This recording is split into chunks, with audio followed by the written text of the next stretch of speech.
दोस्तों, आज मैं आपको श्री कृष्ण जी के उन विचारों के बारे में बताने जा रहा हूं जो प्रत्येक व्यक्ति के जीवन को सुख के सागर से भर देंगे। और लास्ट वाले सुविचार तो प्रत्येक व्यक्ति को सुनने चाहिए।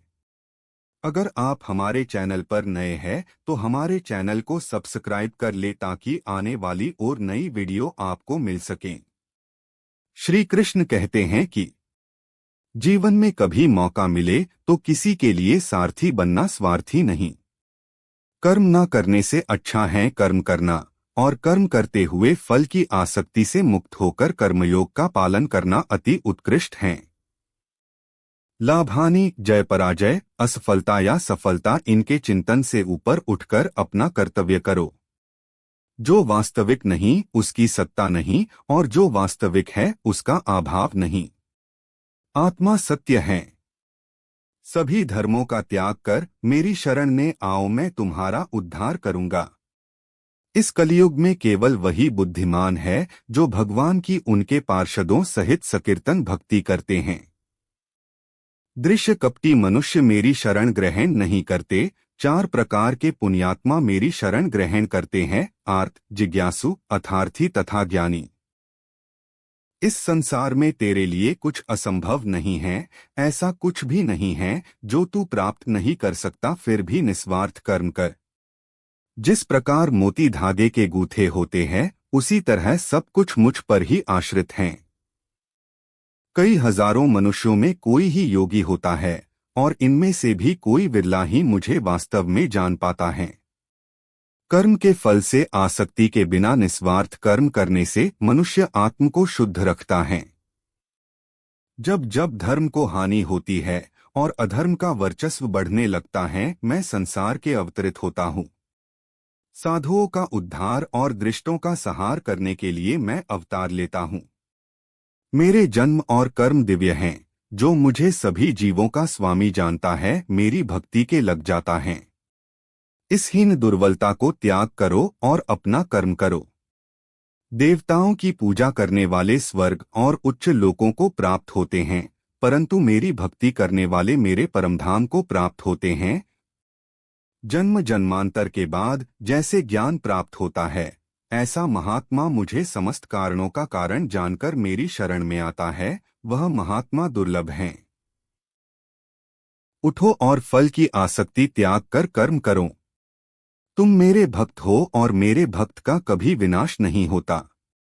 सुख या दुख दोनों स्थायी नहीं हैं। इनका होना सर्दी गर्मी के ऋतुओं के आने जाने के जैसा ही है। इसलिए मनुष्य को चाहिए कि वह सुख में न अत्यधिक उत्सव मनाए और न दुख में अति शोक मनाए। जो जन्म लेता है उसकी मृत्यु निश्चित है, और मृत्यु के बाद पूर्ण जन्म भी निश्चित है। मनुष्य को चाहिए कि वह अपने इंद्रियों को विषयों से हटाकर हृदय में मेरा परमात्मा का ध्यान करें। ऐसा करने से वह परमानंद पाता है। योगियों के कुटुंब में जन्म लेना अति दुर्लभ है। मनुष्य की इंद्रियां अति वेगवान होती हैं। यह उस मनुष्य का भी मन हर लेती है जो उन्हें नियंत्रित करने की प्रयास करता है। इसीलिए मनुष्य को चाहिए को वो योगाभ्यास करे और अति सावधानी से आत्म को भवसागर से मुक्त करें। जो अपने इंद्रियों पर नियंत्रण प्राप्त करता है और सांसारिक विषयों से मुक्त होता है वह शांति प्राप्त करता है, लेकिन जो इंद्रियों के नियंत्रण में चला जाता है भवकूप में गिर जाता है।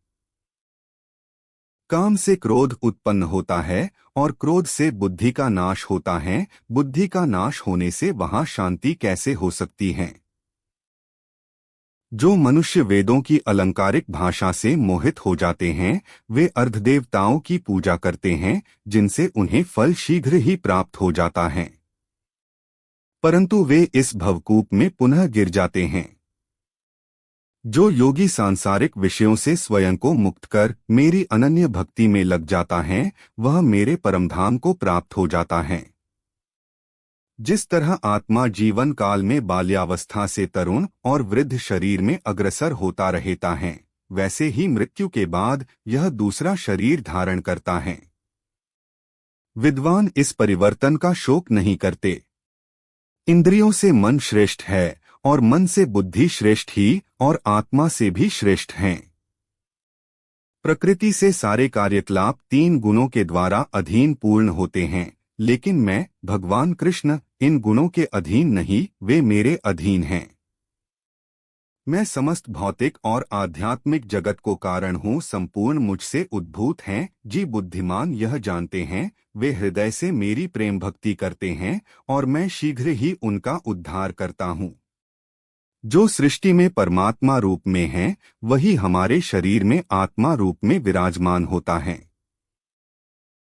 जैसे परमात्मा से संपूर्ण सृष्टि प्रकाशमान हो रही है, वैसे ही आत्मा से शरीर प्रकाशमान हो रहा है।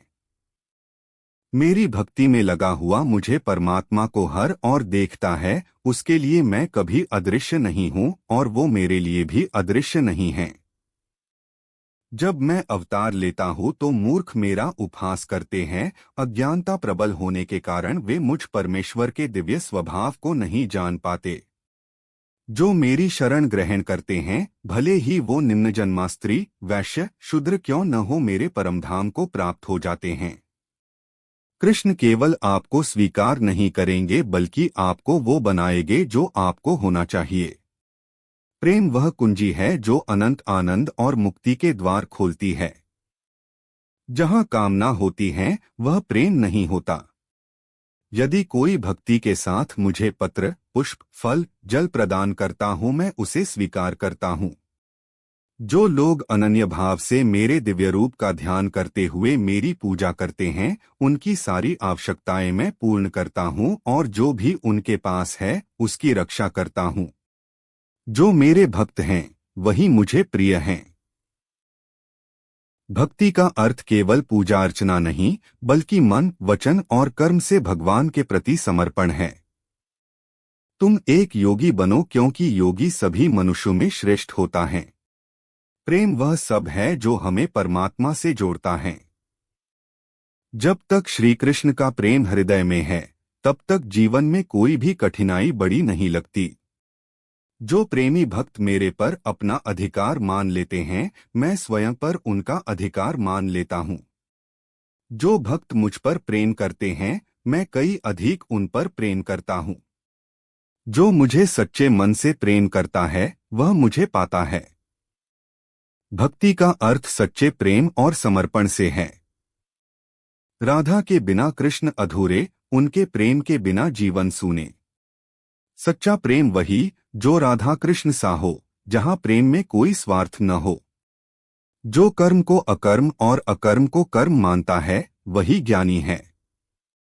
ज्ञान वही है जो आत्मा को जानने में मदद करे। जो लाभ हानि जय पराजय सुख दुख से विचलित नहीं होता, आत्म में ही अनंत आनंद प्राप्त कर लेता है। योग की और की गई अल्प प्रगति भी कठिन भय से मुक्त करती है। आत्मा अमर होती है, इसीलिए किसी के मृत्यु का शोक करना विद्वान के लक्षण नहीं है। जो व्यक्ति सांसारिक विषयों का चिंतन करते हैं, उनके मन में भगवान की भक्ति का संकल्प नहीं होता, वे भवसागर में गिर जाते हैं। जो ज्ञानवान यह जान लेता है कि समस्त जीव परमात्मा के अंश है, वह समस्त जीवों में परमात्मा को देखता है।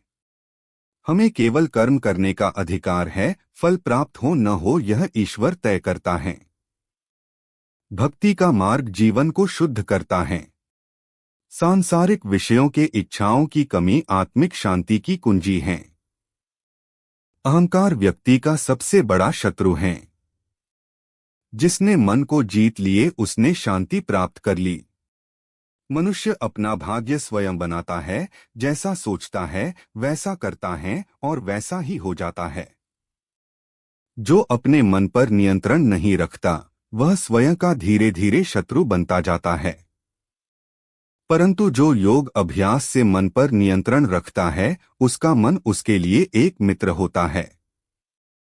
परिवर्तन संसार का नियम है। जो कल किसी और का था, आज तुम्हारा है और कल किसी और का होगा। मन और इंद्रियों का पोषण अंत में पछतावे का कारण बनता है। ज्ञान ही मनुष्य का सबसे बड़ा धन है। ज्ञान व्यक्ति को पवित्र बनाता है। जिस प्रकार एक दिया बिना आग के नहीं जल सकती, उसी प्रकार व्यक्ति आध्यात्मिक जीवन के बिना अधूरा है। आध्यात्मिकता का उस वातावरण से कोई लेना देना नहीं है जिसमें आप रहते हैं, ये उस वातावरण के बारे में है जो आप अपने अंदर बनाते हैं। मनुष्य के कर्म ही हमें सच्ची सफलता दिलाते हैं, इसलिए कर्म को ईमानदारी से करना है।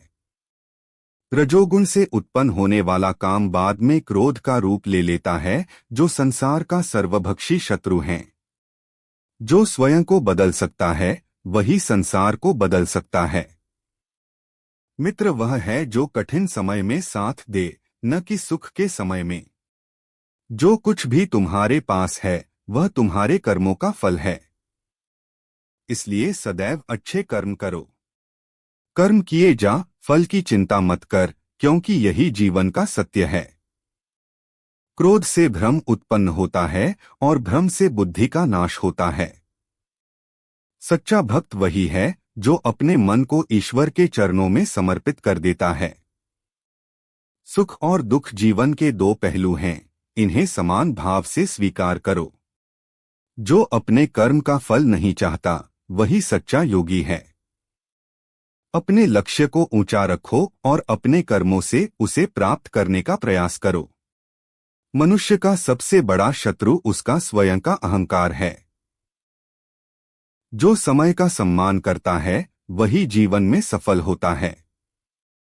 सच्ची भक्ति का मार्ग वही है जिसमें ईश्वर के प्रति प्रेम और समर्पण हो। सच्चा प्रेम वही है जो निस्वार्थ हो, जिसमें केवल समर्पण और भक्ति का भाव हो। प्रेम का अर्थ केवल पाना नहीं, बल्कि किसी के लिए खुद को खो देना है। जहां प्रेम है वहां मैं हूं, जहां मैं हूं वहां प्रेम है। कृष्ण का प्रेम अनंत है जो समय और स्थान की सीमाओं से परे है। प्रेम वह मार्ग है जो आत्मा को परमात्मा से जोड़ता है।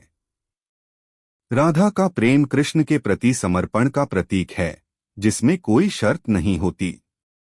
प्रेम में सबसे बड़ा सुख किसी के लिए खुद को समर्पित करना है। कृष्ण कहते हैं, प्रेम में न अहंकार हो न मोह, केवल निस्वार्थ भक्ति हो। सच्चा प्रेम केवल वही है जो जन्मों तक अटूट और असीमित रहे। कृष्ण का प्रेम हमें यह सिखाता है कि सच्चे प्रेम में कोई द्वेष या अपेक्षा नहीं होती।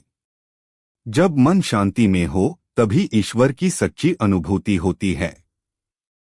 कृष्ण का नाम लो और अपने हर कार्य को एक तपस्या बनाओ। सच्चा प्रेम वही है जो आत्मा को शांति और मन को सुख दे। जो दूसरों की भलाई में अपना सुख देखता है वही सच्चा भक्त है।